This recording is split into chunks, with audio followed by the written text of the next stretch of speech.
ಚಿತ್ರದುರ್ಗದಿಂದ ಈ ರೇಣುಕಾಸ್ವಾಮಿ ಕೊಲೆ ಕೇಸ್ಗೆ ಸಂಬಂಧಪಟ್ಟಂತೆ ಸಾಕಷ್ಟು ಅಪ್ಡೇಟ್ ಬರ್ತಾ ಇದೆ, ಬ್ರೇಕಿಂಗ್ ಅಪ್ಡೇಟ್ ಬರ್ತಾ ಇದೆ. ಮೃತ ರೇಣುಕಾಸ್ವಾಮಿ ಮನೆಗೆ ಈಗ ಗಣ್ಯರು ಭೇಟಿ ಕೊಡ್ತಾ ಇದ್ದಾರೆ. ಚಿನ್ನ ಬೆಳ್ಳಿ ವರ್ತಕರು ಬಂದು ಭೇಟಿ ಕೊಟ್ಟು ಕುಟುಂಬಸ್ಥರಿಗೆ ಸಾಂತ್ವನ ಹೇಳ್ತಾ ಇದ್ದಾರೆ. ಕಿಜ್ಗಳಿ ಮಹೇಶ್ 60,000 ಸಹಾಯಧನ ಮಾಡಿದ್ದಾರೆ. ರೇಣುಕಾಸ್ವಾಮಿ ಹಂತಕರಿಗೆ ಕಠಿಣ ಶಿಕ್ಷೆ ಆಗಬೇಕು ಅಂತ ಕೂಡ ಆಗ್ರಹ ವ್ಯಕ್ತಪಡಿಸಿದ್ದಾರೆ. ಕ್ರೌರ್ಯದ ಪರಮಾವಧಿಗೆ ಸಿಲುಕಿ ಮೃತಪಟ್ಟಿರ್ತಕ್ಕಂಥ ರೇಣುಕಾಸ್ವಾಮಿ ಮನೆಗೆ ಇದೀಗ ಚಿನ್ನ ಬೆಳ್ಳಿ ವರ್ತಕರು ಇತರೆ ಗಣ್ಯರು ಭೇಟಿ ಕೊಡ್ತಾ ಇದ್ದಾರೆ, ಸಾಂತ್ವನ ಹೇಳ್ತಾ ಇದ್ದಾರೆ. ತಂದೆ ತಾಯಿಗೆ ಅಷ್ಟೇ ಅಲ್ಲ, ಸ್ವಲ್ಪ ಹಣ ಸಹಾಯ ಕೂಡ ಮಾಡಿದ್ದಾರೆ.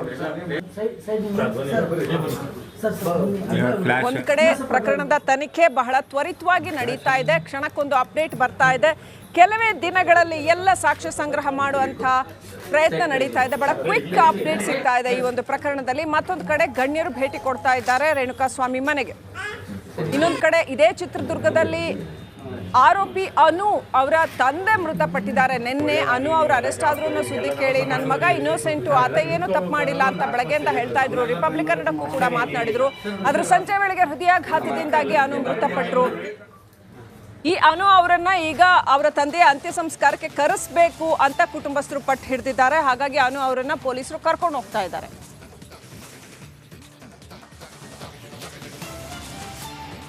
ಅಪ್ಡೇಟ್ ಪಡ್ಕೊಳ್ಳೋಣ. ಪ್ರತಿನಿಧಿ ಚಿತ್ರದುರ್ಗ ಪ್ರತಿನಿಧಿ ವೀರೇಶ್ ನೇರ ಸಂಪರ್ಕದಲ್ಲಿದ್ದಾರೆ. ವೀರೇಶ್, ಈಗ ಅಟ್ಲೀಸ್ಟ್ ಪೊಲೀಸರು ಅನು ಅವರನ್ನ ಅವರ ತಂದೆಯ ಅಂತ್ಯ ಸಂಸ್ಕಾರಕ್ಕೆ ವಿತ್ ಪರ್ಮಿಷನ್ ಕರ್ಕೊಂಡು ಹೋಗ್ತಾ ಇದ್ದಾರೆ ಅಂತ.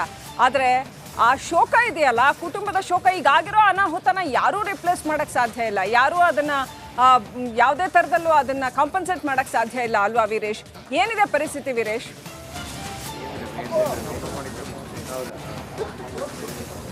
ಖಂಡಿತ ನಾ ಮೊದಲಿಗೆ ನಡಿ ಈಗ ಶುರು ಮಾಡೋಣ. ಕೇಸರಿಯಿಂದ ಮನೋಲ್ಲಾಸ ಮನಸ್ಸು ಮತ್ತೇರಿ ಕುಣಿದಾಡಿದೆ ನೋಡು, ಮನಸ್ಸು ಮತ್ತೇರಿ ಕುಣಿದಾಡಿದೆ ನೋಡು. ಕ್ಷಣ ಕ್ಷಣವೂ ಆಚರಿಸಿ ಕೇಸರಿ ಹಬ್ಬ. ವಿಮಲ್ ಬಾಯಲ್ಲಿ ಹೇಳಿ ಕೇಸರಿ. ಹೇಳ್ಬೇಕಂದ್ರೆ ಅನುಕುಮಾರ್ದು ಹೇಳ್ಬೇಕಾಗತ್ತೆ. ಇಲ್ಲಿ ಅನುಕುಮಾರ್ ಏನು ನಿನ್ನೆ ಪೊಲೀಸರಿಗೆ ಶರಣಾಗತಿ ಆಗ್ತಾರೆ. ಆ ಶರಣಾಗತಿ ಆದಂತಹ ಸಮಯದಲ್ಲಿ ಆ ತಂದೆಗೆ ಗೊತ್ತಾಗುತ್ತೆ ನನ್ನ ಮಗ ಈತ ಪೊಲೀಸ್ ಕಸ್ಟಡಿಯಲ್ಲಿ ಇದ್ದಾನಂತ. ಈ ವಿಚಾರವನ್ನು ಕೇಳಿದಂಥ ಚಂದ್ರಣ್ಣ ನಡು ರಸ್ತೆಯಲ್ಲೇ ಹೃದಯಾಘಾತದಿಂದ ಕುಸಿದು ಬೀಳ್ತಾರೆ. ಅಲ್ಲಿದ್ದ ಜಿಲ್ಲಾಸ್ಪತ್ರೆಗೆ ಕರ್ಕೊಂಡೋಗಿ ಅಲ್ಲಿನ ಚಿಕಿತ್ಸೆ ಫಲಕಾರಿಯಾಗದೆ ಸಾವನ್ನು ಕೂಡ ಅಪ್ತಾರೆ.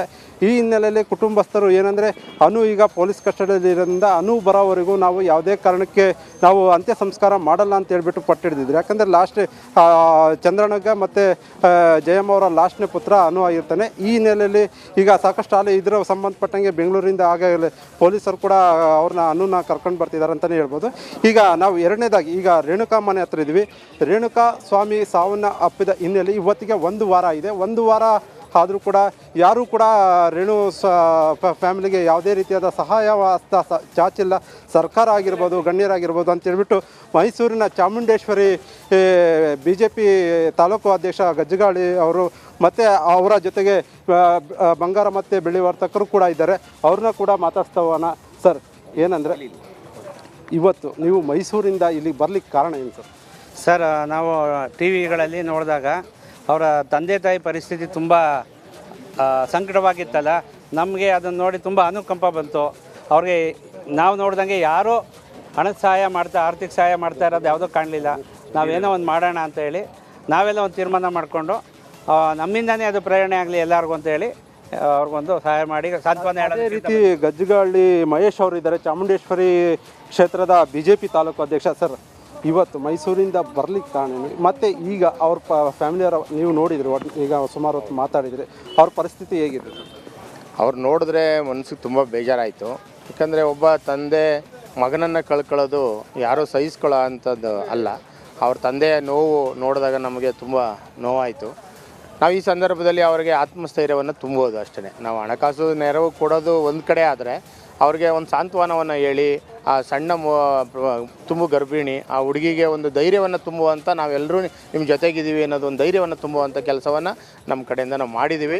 ನಟ ದರ್ಶನ್ ಈ ಕೃತಿಯಲ್ಲಿ ಭಾಗಿಯಾಗಿದ್ದಾನೆ, ಇದಕ್ಕೇನು ಹೇಳ್ತೀರಾ ಸರ್? ಒಬ್ಬ ಸಾಮಾನ್ಯ ಅಮಾಯಕ ಒಂದು ಕೊಲೆಯಲ್ಲಿ ಅಂತ್ಯ ಆಗುತ್ತಂದರೆ ಇದನ್ನು ನಾನು ಒಂದು ಮಾನವೀಯತೆ ನೆಲೆಗಟ್ಟಿನಲ್ಲಿ ಖಂಡಿಸ್ತೀನಿ. ಅದು ನಟ ಇರ್ಬೋದು ಅಥವಾ ಸಾಮಾನ್ಯ ಪ್ರಜೆ ಇರ್ಬೋದು, ಯಾರು ಕೊಲೆ ಮಾಡೋ ಅಂಥಕ್ಕೆ ಯಾರೂ ಆ ಮನಸ್ಸನ್ನು ವಿಕೃತ ಮನಸ್ಸನ್ನು ತಗೊಂಡು ಹೋಗಬಾರ್ದು.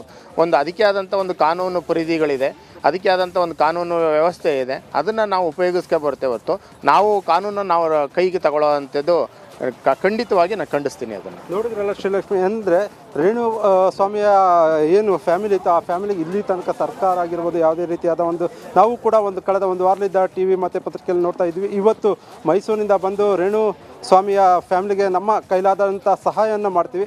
ಅದೇ ರೀತಿ ಕೆಲವರು ಉಳ್ಳವರು ಕೂಡ ರೇಣು ಸ್ವಾಮಿಯವರ ಫ್ಯಾಮಿಲಿಗೆ ಅನುಕೂಲ ಮಾಡಿಕೊಟ್ಟು ಮುಂದೆ ಏನು ಸಹನ